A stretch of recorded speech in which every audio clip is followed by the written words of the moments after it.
Buenos días, amados hermanos y amigos, el Señor les bendiga. Nuevamente le damos gracias al Señor por la bendición que nos concede un día más de estar en su presencia, de estar juntos a través de esta plataforma para estudiar su palabra. Bienvenidos todos a su escuela bíblica dominical. Es un gozo para nosotros poder estar aquí estudiando su palabra, aprendiendo el mensaje que Él tiene para nosotros, para que podamos nosotros imitar a ese modelo que es nuestro Señor Jesucristo. Le damos gracias al Señor porque seguimos conectados en un mismo sentir, adorando al Señor y aprendiendo de su palabra, estando a los pies del Maestro, que es lo que Él le agrada. Continuamos, mis hermanos, con el estudio de la unidad número 10, División y Guerra entre los Reinos. Hoy nos corresponde el estudio número 47, Los Reyes de Judá e Israel. El versículo clave lo encontramos en el primer libro de Reyes, en el capítulo 15, verso 4, que dice: Mas por amor a David, Jehová su Dios le dio lámpara en Jerusalén, levantando a su hijo después de él y sosteniendo a Jerusalén. El liderazgo demanda un reto para todos los cristianos, ya que de ello depende en buena manera el éxito de la familia, de la iglesia y de una nación. Aunque la obra es de Dios, Él usa a hombres y mujeres y los coloca en posiciones de liderazgo. El éxito de un líder está determinado en gran manera por sus cualidades. En la Biblia podemos encontrar cualidades importantes. Una de ellas, la convicción. Jesús le dijo: ninguno que poniendo su mano en el arado mira hacia atrás es apto para el reino de Dios. Lucas 9:62. La convicción se refiere a la seguridad que tiene una persona de la verdad o certeza de lo que piensa o siente. En el caso del liderazgo cristiano, la fuerte convicción acerca del llamado de Dios en su vida es una característica indispensable. De hecho, el cristianismo está basado en convicciones y no en emociones. De lo contrario, nuestro desempeño estaría influenciado por nuestro estado de ánimo. Una vez iniciada la carrera en el liderazgo cristiano, no hay vuelta atrás, ya que los que hacen esto no agradan a Dios. Hebreos 10:38 dice: Mas el justo por la fe vivirá, y si retrocediere, no agradará a mi alma. Para tener fuertes convicciones debemos, en primer lugar, conocer arduamente la palabra de Dios. En segundo lugar, tener una vida de oración. Y tercero, estar involucrados enteramente en nuestra familia y en la iglesia y sus proyectos. Otra característica de un líder es el ejemplo. Primera Timoteo 4:12 dice: ninguno tenga en poco tu juventud, sino sé ejemplo de los creyentes en palabra, conducta, amor, espíritu, fe y pureza. Esta es otra característica del liderazgo cristiano, ser ejemplo. Charles Spurgeon dijo: que el principal sermón de tu vida lo predique tu conducta. En el estudio de hoy veremos cuál fue el calificativo que Dios dio a estos reyes y nos servirá para imitar sus buenas acciones y rechazar aquello que hicieron que Dios no aprobó. Y nos preguntamos: ¿cómo seremos calificados de parte del Señor? Cada uno de nosotros, de acuerdo a nuestro comportamiento, sabe cuál será la calificación que recibirá del Señor. Pasemos al primer punto de nuestra lección, titulado Abián y Asa, reyes de Judá. El texto lo encontramos en el primer libro de Reyes, capítulo 15, versos del 1 al 3 y 9 al 14, que dicen: En el año 18 del rey Jeroboam, hijo de Nabat, Abiam comenzó a reinar sobre Judá y reinó 3 años en Jerusalén. El nombre de su madre fue Maaca, hija de Abisalom. Y anduvo en todos los pecados que su padre había cometido antes de él, y no fue su corazón perfecto con Jehová su Dios como el corazón de David su padre. En el año 20 de Jeroboam, rey de Israel, Asa comenzó a reinar sobre Judá. Y reinó 41 años en Jerusalén. El nombre de su madre fue Maaca, hija de Abisalom. Asa hizo lo recto ante los ojos de Jehová como David su padre, porque quitó del país a los sodomitas y quitó todos los ídolos que sus padres habían hecho. También privó a su madre Maaca de ser reina madre, porque había hecho un ídolo de acera. Además, deshizo Asa el ídolo de su madre y lo quemó junto al torrente de Cedrón. Sin embargo, los lugares altos no se quitaron. Con todo, el corazón de Asa fue perfecto para con Jehová toda su vida. El versículo 1 contiene la fórmula repetida que describe el inicio de un reinado en referencia al rey que reinaba en el otro reino, e indicando cuánto tiempo había reinado. Se relata de manera breve el corto reinado de Abián, el hijo de Roboam, nieto de Salomón y bisnieto de David, quien reinó por 3 años en Judá, señal clara de que Dios no estaba con él. En el segundo libro de Crónicas, en el capítulo 13, se le nombra por Abías, que en hebreo significa mi padre es Jehová, y no se le culpa de nada malo. Pero aquí se le nombra Abián, el cual significa mi padre es Yan. Yan era un dios cananeo, que significa mi padre es el mar. Es posible que este nombre revele la influencia que los cananeos ejercieron en la familia real a principios de la era judaica. De la comparación de los registros de 2 Crónicas 13, podemos decir que Abián sabía algo de Jehová, pero él no desarraigó la idolatría ni la inmoralidad sexual que fue introducida por su padre Roboam. Además se nos cuenta cómo había guerra entre Jeroboam de Israel y Abián de Judá. El verdadero problema de Abián fue que no tuvo un corazón perfecto para con Jehová su Dios como el corazón de David su padre. Este era el verdadero problema con el reinado de Abián, su falta de una relación personal con Dios. Él no fue como David su bisabuelo, pues no se adherió al corazón de Dios. Parece ser que tuvo celo, pero le faltó sinceridad. Comenzó aparentemente bien, pero decayó y anduvo en todos los pecados de su padre. Esta fue una circunstancia agravante. Además de esto, vivió en constante estado de guerra con los hermanos del norte. Tengamos cuidado con esto y reflexionemos de que obediencia parcial para con Dios es desobediencia. Por amor a David y como una promesa que él había hecho, el reino del sur fue favorecido por la misericordia de Dios, quien no permitió que la línea de descendientes de David fuera eliminada. Es decir, que el reino no sería pasado de una familia a otra. Dios sostendría al pueblo del pacto. Dios preservó la dinastía de David en Jerusalén por amor a él, no debido al carácter o cualidad de sus descendientes. Como padres, tenemos una influencia sobre nuestros hijos. Tengamos cuidado del ejemplo que le damos, porque rendiremos cuentas a Dios por nuestro comportamiento.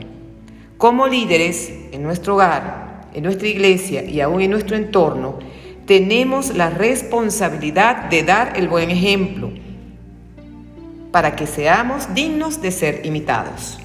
Proverbios 22:1 dice: de más estima es el buen nombre que las muchas riquezas, y la buena fama más que las piedras preciosas. Hablemos brevemente del reinado de Asa. Él fue el tercer rey de Judá y representó algo diferente. De los 20 regentes que reinaron en el sur, Asa fue el primero de los 8 que puede considerarse como buenos monarcas.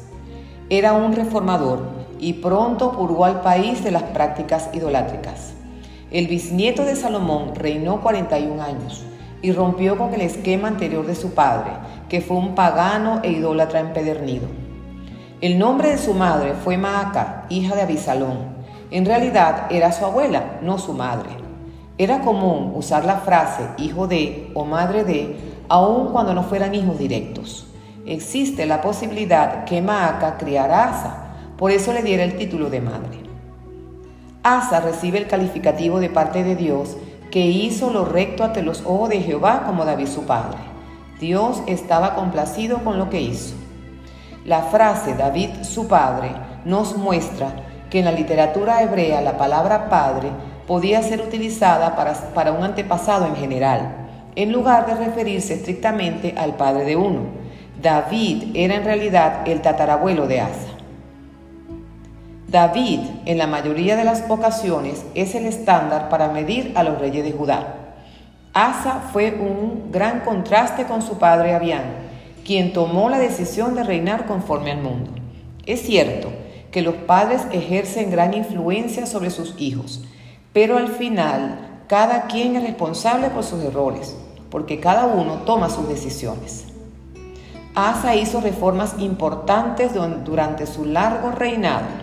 En primer lugar, quitó los sodomitas, es decir, acabó con la perversión sexual que había entrado en Judá durante el reinado de Roboam su abuelo y que su padre Abián no quitó. Esto ha de haber sido una labor muy difícil, ya que la perversión estaba muy arraigada.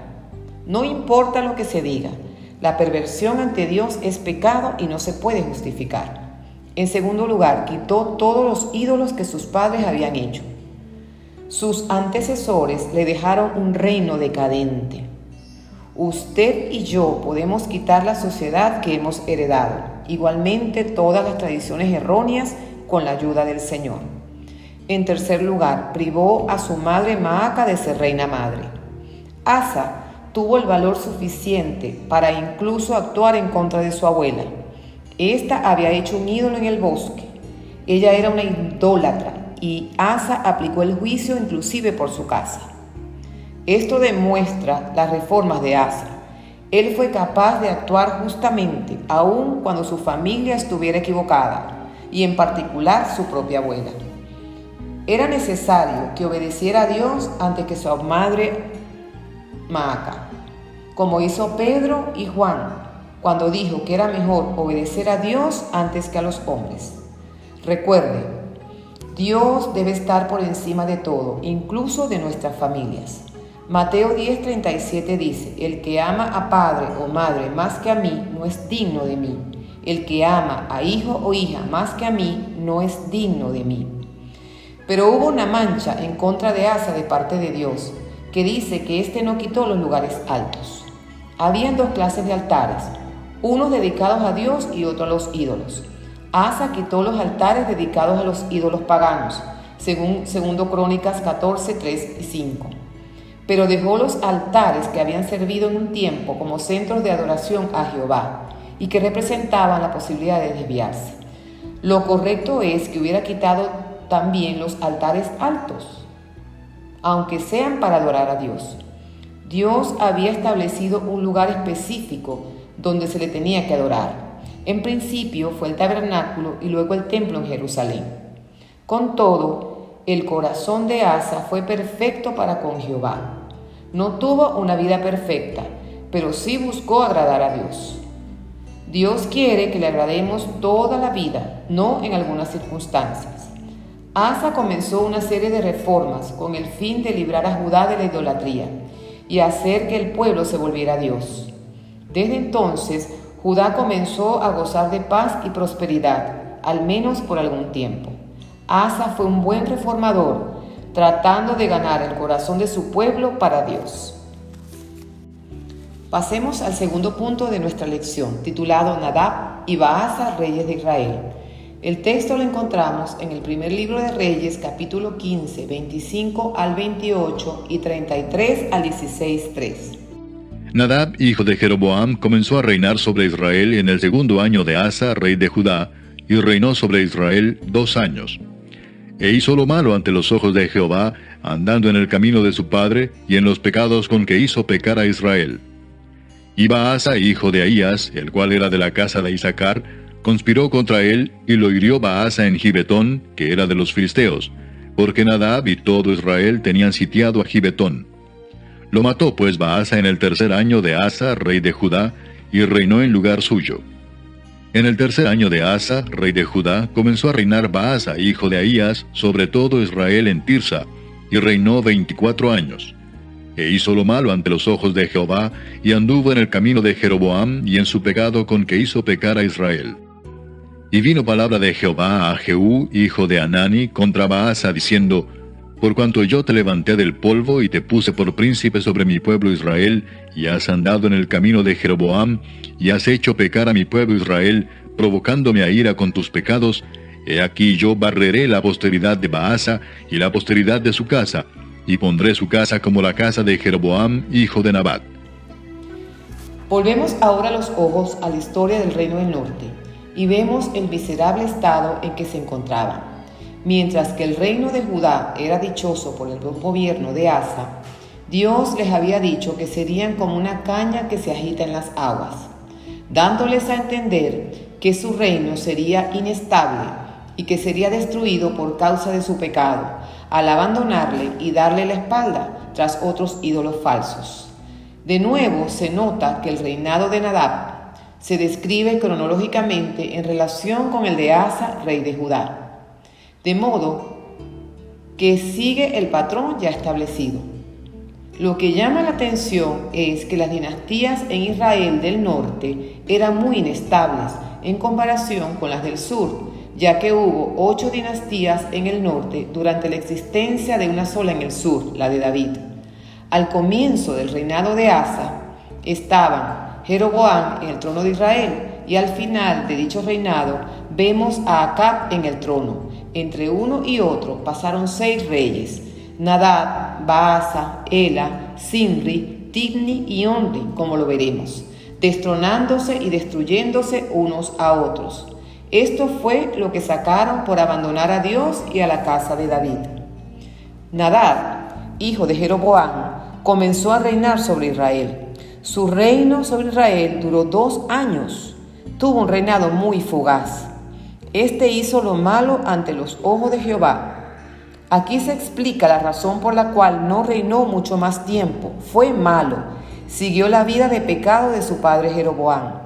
No tuvo el discernimiento necesario para darse cuenta de lo que hacía su padre y que era desagradable a Dios, y siguió con la falsa religión que estableció su padre en Israel. Nadab sería el único hijo de Jeroboam que reinaría sobre Israel. Pronto tuvo que pagar por su pecado. Por un golpe de estado efectuado por Baasa, se acabó no tan solo con la vida de Nadab, sino con todos los descendientes de la casa de Jeroboam, que pudieran presentar una amenaza como pretendientes al trono. Esta acción se dio por el cumplimiento de la profecía de Dios por medio de Ahías el profeta. Leemos los versículos 29 y 30, que nos cuentan qué hizo Baasa. Apenas comenzó a reinar, mató a toda la casa de Jeroboam, sin dejar alma viviente de los de Roboam, hasta raerla, conforme a la palabra que Jehová anunció por medio de su siervo Ahías, el silonita, y a causa de los pecados que Jeroboam había cometido, con los cuales hizo pecar a Israel, provocando así al enojo del Señor, Dios de Israel. Con Nadab terminó la dinastía de Jeroboam. Todos sus descendientes fueron muertos debido a que él instó al pueblo a pecar. Si Jeroboam hubiera permanecido obediente a Jehová, su dinastía hubiese sido duradera como la casa de David, según la promesa que Dios había hecho a él en primer libro de Reyes 11:38.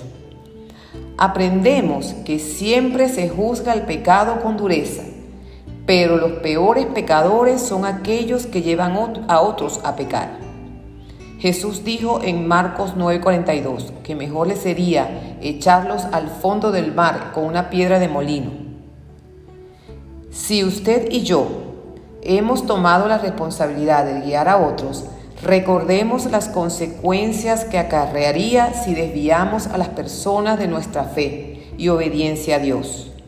El enseñar la verdad es una responsabilidad que va de la mano con el privilegio del liderazgo. Hablemos brevemente del reinado de Baasa. Como es de esperarse de un hombre que llegó al trono a través del asesinato, Baasa fue un hombre impío y siguió el mal ejemplo de los reyes que le antecedieron, tanto en lo espiritual como políticamente. Dice la palabra del Señor: hizo lo malo ante los ojos de Jehová y anduvo en el camino de Jeroboam. El resumen es claro. Aunque Baasa no era descendiente genético de Jeroboam, él ciertamente era un descendiente espiritual de este, ya que era un hombre perverso. Baasa se apoderó del trono de Nadab, que como rey había reemplazado a su padre Jeroboam. Esto indica que Baasa llegó al trono sobre una pila de muertos. Sin embargo, en todo esto estaba la mano de Dios, quien quita y pone reyes. Al final, el mismo Baasa fue castigado por su mala conducta e idolatría. Nótese que Dios usa a un pecador para castigar a otro pecador, y que también, debido a su gran decadencia moral y espiritual en Israel, en adelante la línea de reyes por familia sería muy corta. Baasa reinó más tiempo que cualquier otro rey del norte hasta ese momento. Reinó por 24 años. Pero se nos dice que este hombre sería abatido debido a su maldad. La palabra del Señor contra Baasa vino mediante Jehú. Leemos en los versículos 3 y 4 del capítulo 16 del primer libro de Reyes lo siguiente. Por esto yo barreré la posteridad de Baasa y de su casa, y voy a hacer con su casa como la casa de Jeroboam, hijo de Nabat. Al que de Baasa muera en la ciudad, se lo comerán los perros, y al que muera en el campo, se lo comerán las aves del cielo. Podemos hacer un resumen de la palabra de Jehová para Baasa por medio del profeta Jehú. Le indica que si obedeciera a Jehová y se arrepentía, podía escapar de la ruina, pero si no lo hacía, vendría la destrucción sobre él, como castigo por su pecado. Le recuerda las grandes cosas que Dios había hecho con él. Dios le reprocha sus grandes crímenes. Había hecho pecar a Israel, haciendo que adorasen ídolos en vez de al verdadero Dios. Provocó a Dios con sus pecados y con la obra de sus manos. Destruyó la casa de Jeroboam hasta exterminarla, en lo que demostró su maldad, aun cuando había sido instrumento en las manos de Dios para castigar a Nadab y a toda la parentela de Jeroboam. Le predice que caerá sobre su familia la misma destrucción que había ocasionado a Jeroboam. Este fue un período triste en la vida del rey. Pero debido a que Baasa había optado por participar en los pecados de la casa de Jeroboam, también participaría de la pena máxima. Recordemos lo que dice el Señor: todo lo que el hombre sembrare, eso también cosechará. Como aplicaciones del estudio, tenemos en primer lugar que nuestra conducta es el producto de lo que hay en nuestro corazón. Si en nuestro corazón está el Señor, produciremos frutos de obediencia a Él y acciones cónsonas con nuestra fe. Si por el contrario en nuestro corazón no está el Señor, seremos el reflejo de Satanás, que es el padre de mentira y de maldad. En segundo lugar, nuestras acciones no solamente nos afectan a nosotros. Vimos hoy las dos caras de la moneda. Por un lado, el amor y la obediencia de David para con Dios, que favoreció a sus descendientes, aún aquellos que no tuvieron un corazón agradable a Dios. La otra cara de la moneda, el comportamiento de idolatría y perversidad de Jeroboam, arrastró a toda su descendencia y al reino del norte a la destrucción física y espiritual. Debemos pensar en esto y buscar siempre obedecer al Señor, para recibir de Él los beneficios espirituales que trascienden a la eternidad, y no solamente a nosotros, sino a toda nuestra descendencia. Y en tercer lugar, nuestra conducta puede arrastrar a otros a pecar. Jeroboam es mencionado en la Biblia como un líder que impulsó a otros a pecar, siendo uno de los causantes de la división de la nación de Israel. Debemos tener siempre presente: nuestro testimonio puede ser para bendición o para destrucción de nosotros mismos, de nuestra familia, de la iglesia y de nuestro entorno. El Señor nos ayude a meditar en el estudio de hoy y entender que nuestras acciones tienen consecuencias positivas o negativas. Nada está oculto delante de los ojos del Señor, que mira nuestro corazón y pesa nuestras acciones. Jeremías 17, 7 y 8 dice: Bendito el varón que confía en Jehová y cuya confianza es Jehová, porque será como árbol plantado junto a las aguas, que junto a la corriente echará sus raíces, y no verá cuando viene el calor, sino que su hoja estará verde, y en el año de sequía no se fatigará, ni dejará de dar frutos. Amén. Que el Señor nos ayude, mis hermanos, a reflexionar sobre esta palabra y pensar que nuestras acciones tienen consecuencias. Si obramos bien, tendremos bendiciones. Si obramos mal, vendrán las consecuencias de parte del Señor. Oremos. Buen Señor y Padre, te damos gracias por el estudio de hoy, Señor. Gracias, Señor, porque nos mostraste, Señor, que tú pesas los corazones, que tú conoces las intenciones de cada uno de los seres humanos. Te pedimos, Señor, que podamos, Señor amado, desechar todas aquellas cosas que no te agradan y poder hacer aquellas cosas, Señor, que a ti te agradan. Te pedimos, Señor, que sea tu Espíritu Santo tomando control de nuestras vidas, ayudándonos, Señor, cada día a ser sal y luz en medio de las tinieblas, a ser obedientes, a amarte más, a darte, Señor, el primer lugar en nuestras vidas, a llenarnos de la plenitud de tu presencia, Señor, a través de tu palabra, a través de la oración, y que podamos, Señor, mirar y fijar nuestra mirada en Jesús, el autor y consumador de la fe. Bendice a cada uno de mis hermanos y a sus familias, Señor. Suple nuestras necesidades y pon cada día hambre y sed de ti, Señor, de buscar tu rostro y de llenarnos con tu presencia. Gracias, Señor. En el nombre del Señor Jesús oramos y te damos gracias. Bendiciones, mis hermanos. Les esperamos el próximo domingo, para lo cual les pedimos que hagan sus lecturas diarias para que estén todos preparados. Que el Señor les bendiga.